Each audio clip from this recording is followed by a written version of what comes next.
All right, Chase, can you hear us? Yep.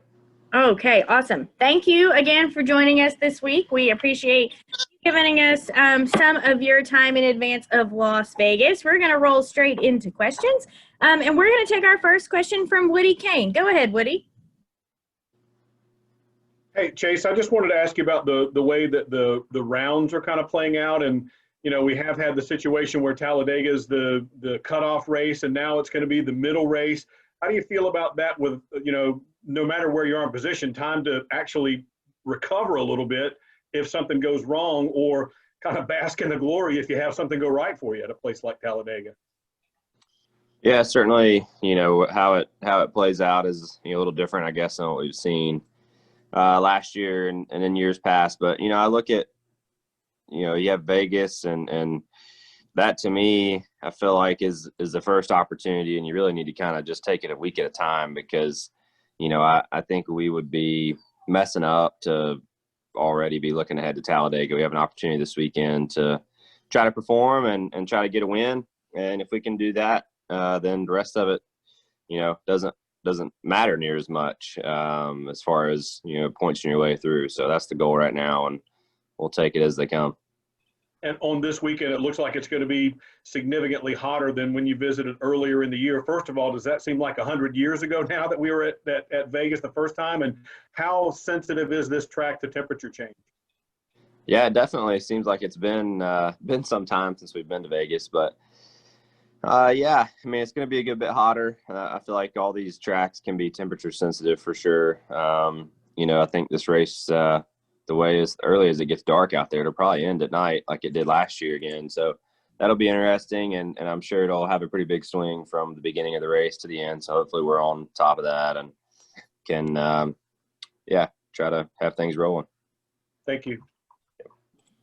Okay, we're going to take our next question from Claire B. Lang. Go ahead, Claire. Thank you. Well, Chase, you're usually pretty chill, right? So we've had a lot of discussion on air this week about whether or not you should let somebody go if you are faster than them. They should whether or not if you're faster than someone that they should let you go, about friends on the track. And it came out of the race last weekend, right? And Kyle Busch and Joey Logano. What's your thoughts about lap traffic, friends on the track, and letting people go if they are faster than you? Oh man, this is a fun topic. I honestly feel like that there are times where if it's not your day, it's not your day, and that's kind of the way I see it. And if I'm getting lapped, it's not my day.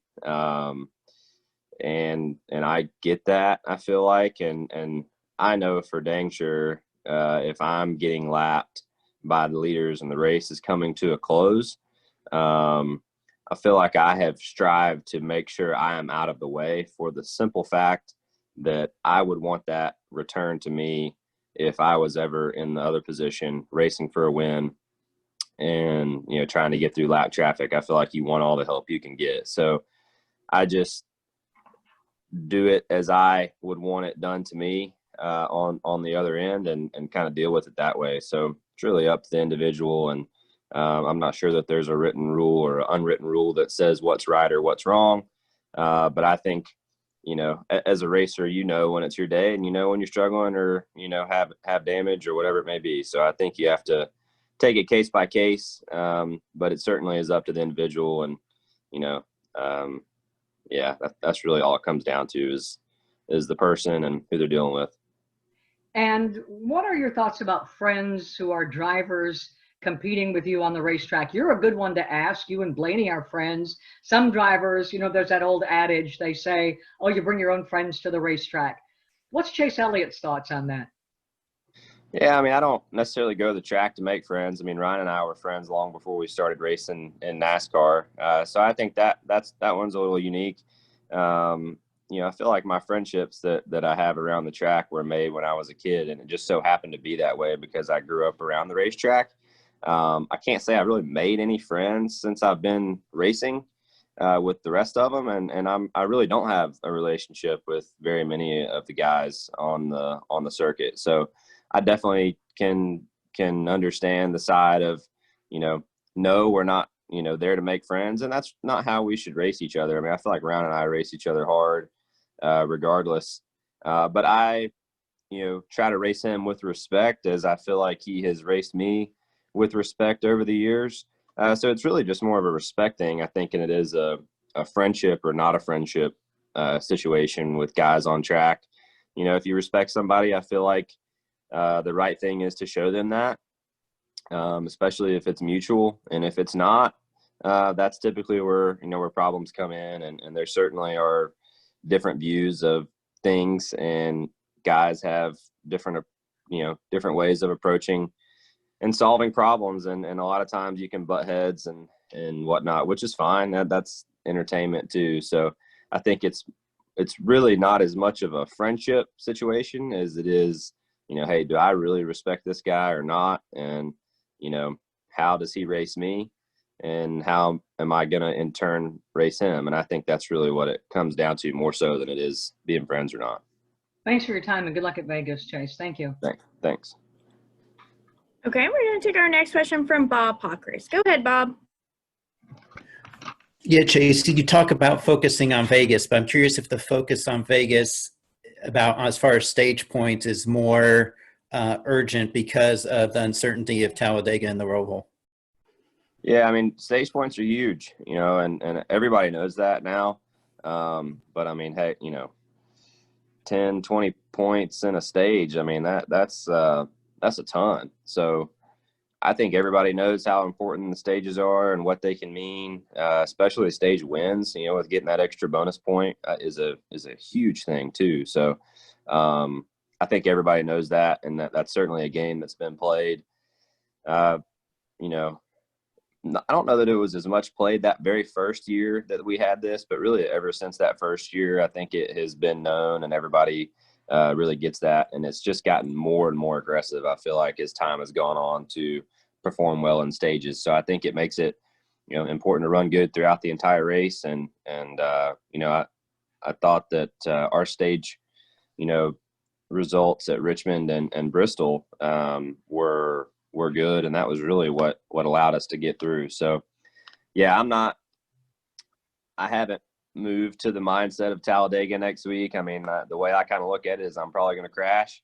So I think that's just the odds probably point that direction. Hope not, but I'd say anything more than crashing would just be icing on top, is how I'm going to look at it. So I'm going to go into this weekend and really focus on Vegas, and I'm not gonna dwell on next week yet. I mean, we have a whole race here at Vegas this weekend to try to perform and get a win and move on the right way. Thank you. Okay, we're going to take our next question from Steve Connolly with PRN. Go ahead, Steve. Yeah, Chase, I want to look back at last year at the Roval for a minute. Can you walk us through where you were and the team prior to the accident, prior to that restart, and how things were going for you prior to that moment? Yeah, everything was really going really well, I thought, to that point. We had a fast car, had got up to the lead and was making laps and trying to get a little better and push certain areas to try to improve. I felt like that the margin to the competitors was certainly going to close up as the race went on. So both myself and our team, we were just kind of pushing in all the little small areas that we thought we could to get better. That was where my mistake ended up coming, was trying to find an extra little bit for a late race restart if we were in that position or whatever it may be. So yeah, leading up to all that, things were going good, and we were just fine-tuning, which was really nice. And at what point did you realize that everything was going to be okay once you backed out of the tire barriers?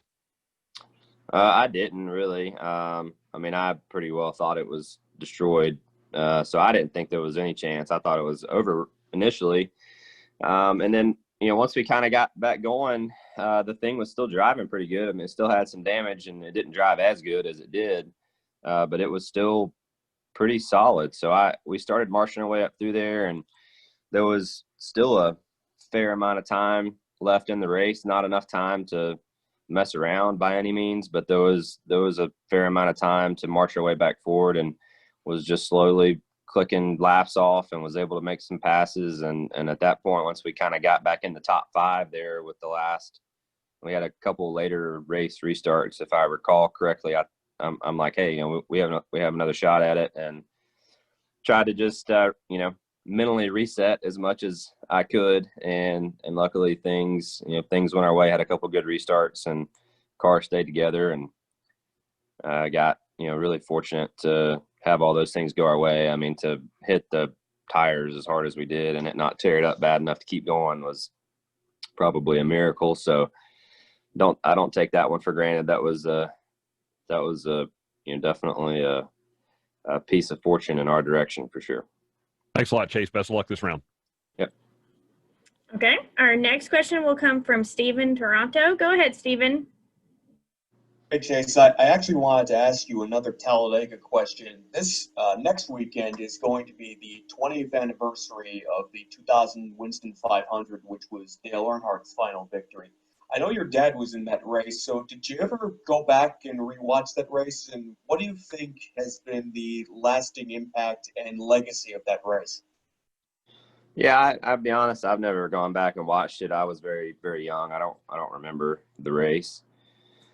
And I haven't gone back to really see or watch what happened or how it unfolded. I know I've seen the photo of Kenny Wallace there running second to Dale as the race was winding down, just from the photos. But that's really about all my memory serves of that event. And I don't have like I said, I was so little, I don't really remember it at all. That's fair. Thank you. Okay, we're going to take our final question from Michael Shelton. Go ahead, Michael. Thank you very much. Well, Chase, just looking at Vegas this weekend, it's one of those tracks that's kind of been up and down for you. 1 minute, one race, you can finish inside the top 10, and the next minute you can finish near the very bottom.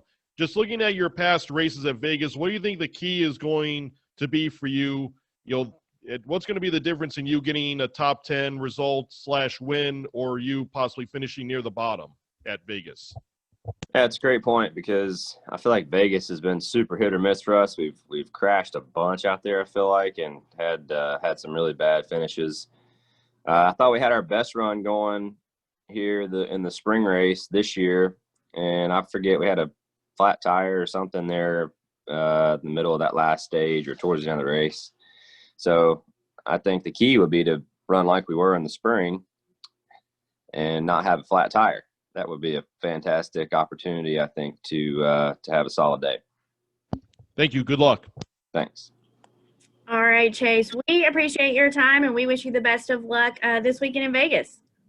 All right, thanks.